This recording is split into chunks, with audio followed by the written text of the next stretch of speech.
Hi, my name is Emily Herbert. I'm here to present my assigned discussion, number 10, graph variations of y equals sine x. So from the textbooks we get these 5 essential steps. Number 1, identify the amplitude and period. Number 2, find the values of x for the 5 key points. 3 x-intercepts, the maximum point and minimum point. Where the cycle begins, add the quarter periods, and find the successive values of x. Alright, number 3. Find the values of the 5 key points by evaluating the function at each value of x from step 2. Number 4. Connect the 5 key points with a smooth curve, and graph one complete cycle of a given function. Number 5, extend the graph in step 4 to the left or right.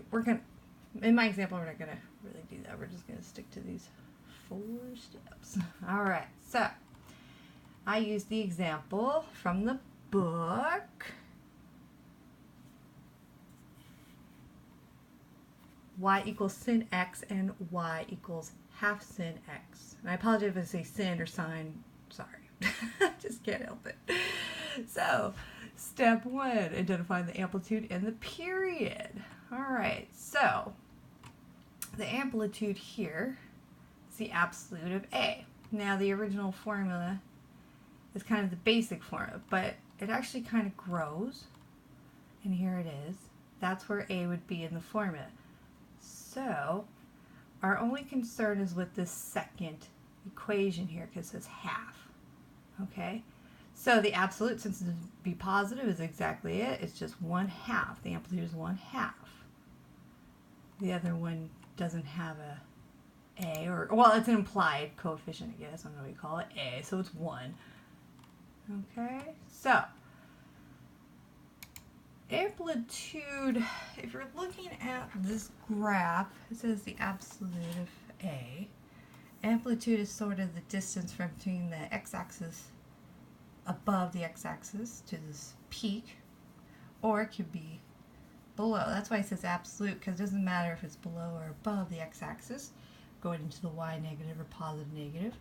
Amplitude, you can also, I kind of understood it as being sort of the peak trough being half of that. So if this is 1, this is -1, the distance between the peak and the trough is 2 divided by 1 equals 1.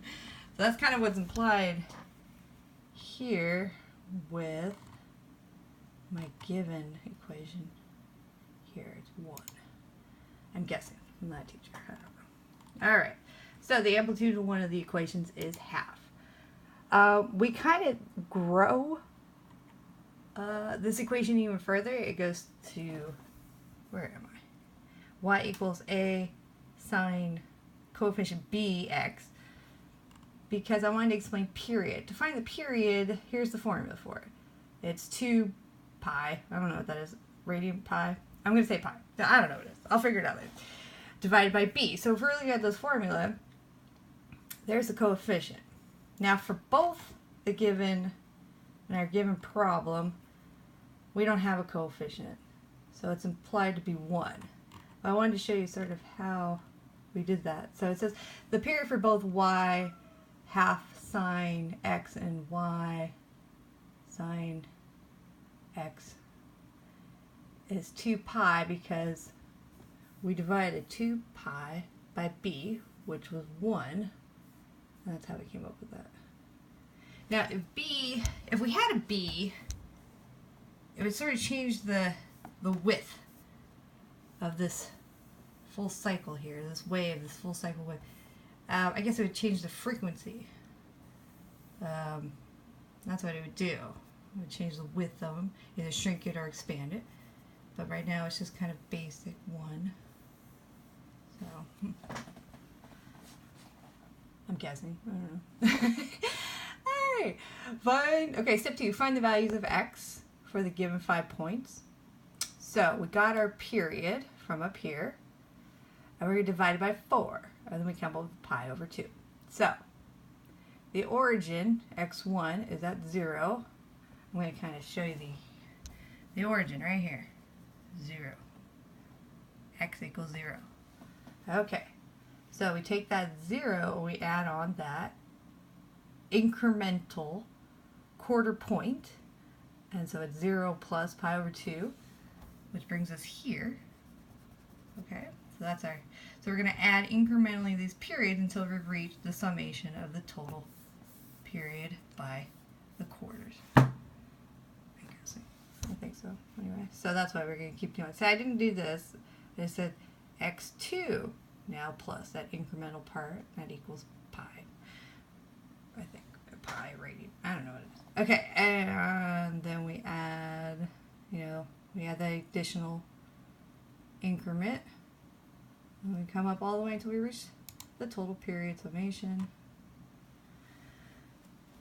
Alright, so step 3, find the values of y for the key points. So here are x's here. Here are our x's. So they're going to come down here. 0, pi over 2, pi, 3 pi over 2, 2 pi. Alright, to find the value of y. So we're concentrating on this formula a lot because the other one's pretty basic. It's kind of that's what it is. That's the graph. So we're going to substitute just 5 points. So first one being x equals 0 times that amplitude. Yeah, times that amplitude. Okay, so that amplitude times 0. 0 here is actually where it falls on the y-axis. And I kind of use this little chart here. Came in handy. It's from the textbook as well. If x equals 0, it equals 0. So that's what's changing. That amplitude is changing where it falls on the y-axis. So 0, x, 0, y, 0, 0. So we're going to take this, we're going to substitute in here, take that x value. So it's going to be the amplitude times, and we're going to plug that in right here. See that pi over 2, which we plugged in, and gives us 1. That's where it falls on the y-axis. And that amplitude is what changes it. So it's going to be, here's the x value, here's the y value. So there's our coordinate. And then we just keep going along. So pi. Alright, I use this again, equals 0. Because that's where, that's that x-intercept is, again, see that, there's that x-intercept right there. So we kind of had it there, we're going to have it again. And then we keep going down, that amplitude time, so you take this little number here, what we're plugging in, see here, here it is, -1. It's kind of a handy little chart. That's what I use. Kind of works with this particular equation anyway. And then there's our point. And then we do it again at the very end. This is our third x-intercept. So here's our amplitude. We plug in this. Where does that take us? It gives us 0, 0, 0 times anything, 0. So that's our our 5th point. Alright, so we're on now. So that's step 3. So this is our coordinates. So if I was to actually graph it, there it is right here, but we're just going to come over here. Oh, I wonder if I can do...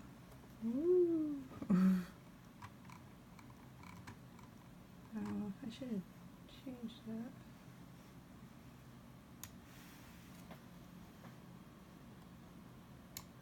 Oh, turd. Went over there. Okay. Now I want it. I'm doing this all in one take, by the way. It's too early in the morning. I tried it. Alright. Never mind. Stay over there. Okay.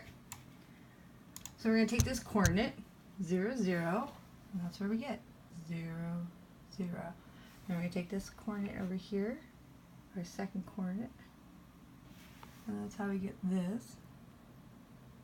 And then you see it's half here. Half. And then then we take the next coordinate. What is it? So that's halfway. We're halfway through. That's the next or no, y coordinate. I'm sorry, I apologize. And then 3/2 negative. So that's when it starts to come down. See, the y is a negative 1.5, and this is positive one half. So that's why it's the absolute value, because it's regardless of whether it's, oops, there comes a cat. There he is. Okay. Alright, so then our last coordinate is at the very end of our period, and again it's 0, y.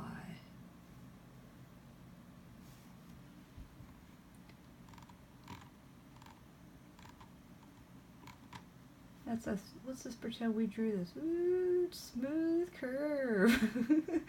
So this is our original, this is our given sort of, and this is in comparison when we add that amplitude of a half here. Kind of just cuts that little, brings that peak down half. See, it kind of cuts it in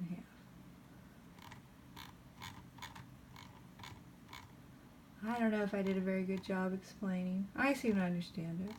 I hope you understand it. I'm going to post all this. It's also going to be on the same post. So you just go to these page numbers, follow the example, read along. This formula starts to grow even a little further. You know, you get a D and a C. I kind of stopped it at that. These little charts are handy. I suggest them, looking at them. Anyway, thank you very much. Good luck on the tests.